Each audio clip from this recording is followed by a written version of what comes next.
2016 has been an up and down year for Phantasm fans. Sadly, back in January, we lost our friend Angus Scrimm.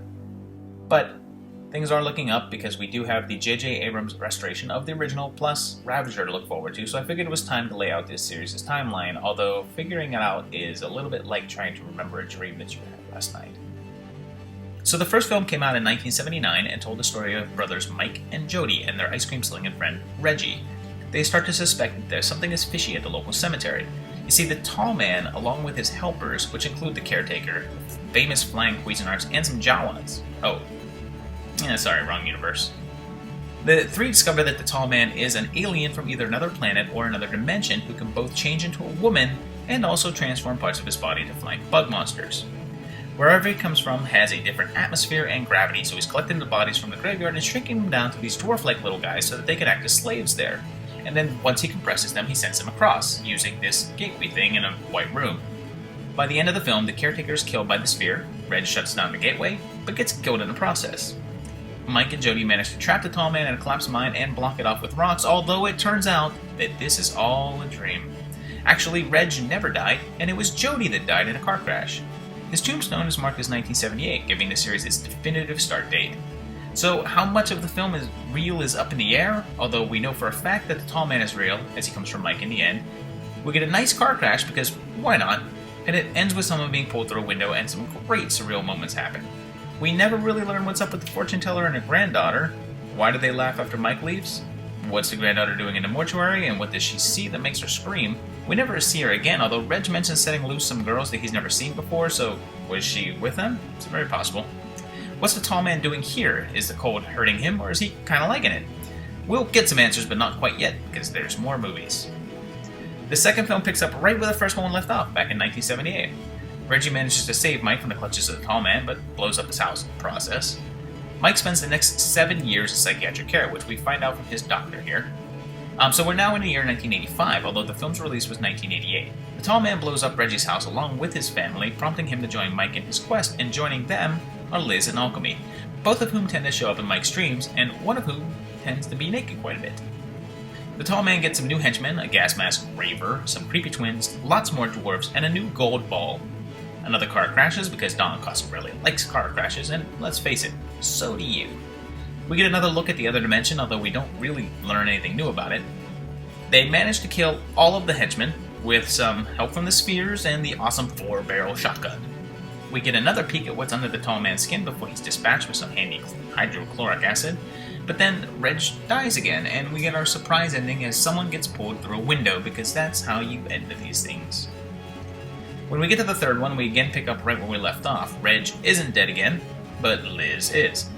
Mike gets a new face, but it's an old face as A. Michael Baldwin returned to play the role. We get the new revelation that although it can be said that guys think with their balls, these balls actually have brains. And one of them contains the brain of Jody, now a reluctant servant of the tall man. It's learned that making the spheres is the main objective, building an army, and the dwarf slaves are just a byproduct of Jawaness. We also get the appearance of a new tall man emerging from the gateway to dispose of the acid burn body, creating a notion that the tall man isn't a single person and is instead just a form worn by possibly multiple alien identities. So it's not quite that he can't be killed, it's just that there's always another alien slave driver to take his place. The tall man no longer wants to kill Mike, he now wants to take him alive, which really calls into question some of his actions in the last film. But anyway, Mike's in a coma now, and Reggie says he's been restoring his car for 2 years, and also that Jody has been dead for 10 years. So to make those two things line up with taking place in 1988, you have to assume that Reggie bought the car after 1 year, and the film was released in 1994. Anyway, Reg meets up with Tim, who booby traps his house to kill these 3 slapstick comic relief burglars. Yeah, it's weird. He also picks up Rocky, the series' first and pretty much only black character. The burglars come back as henchmen, and there's another car flip and crash. There's a scene with the tall man attacking through a gateway, and Mike tells Reg to close it because he's, quote, done it before, which lends some question as to how much of the ending of the first one was really a dream. The tall man's hands turn into bug monsters again, although much improved versions. The ending of this one really piles on the revelations. We get the answer as to what was up with the tall man and the cold from the ice cream truck, revealing that cold is his weakness.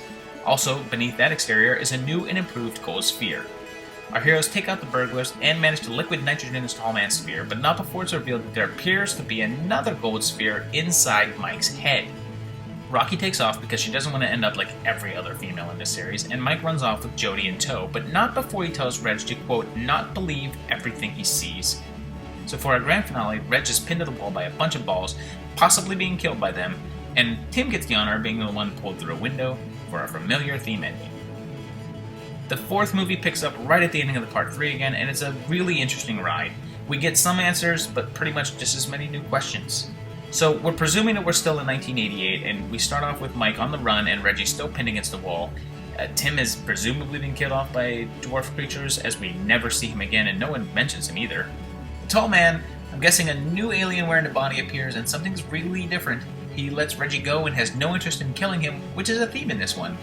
This tall man seems a lot less evil and calm than those that we've seen before.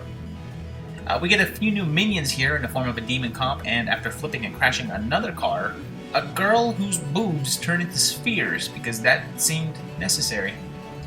Mike's journey to the desert along with a sphere in his head gives him the ability to open gateways, which he uses to check out the origins of the tall man. We learn that the first gateway was opened by a man named Jebediah Morningside.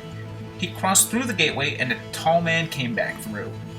The fortune teller woman was apparently his wife, which of course brings into question what she was doing in the first movie, how is she still alive, and if she wasn't, then who is the granddaughter?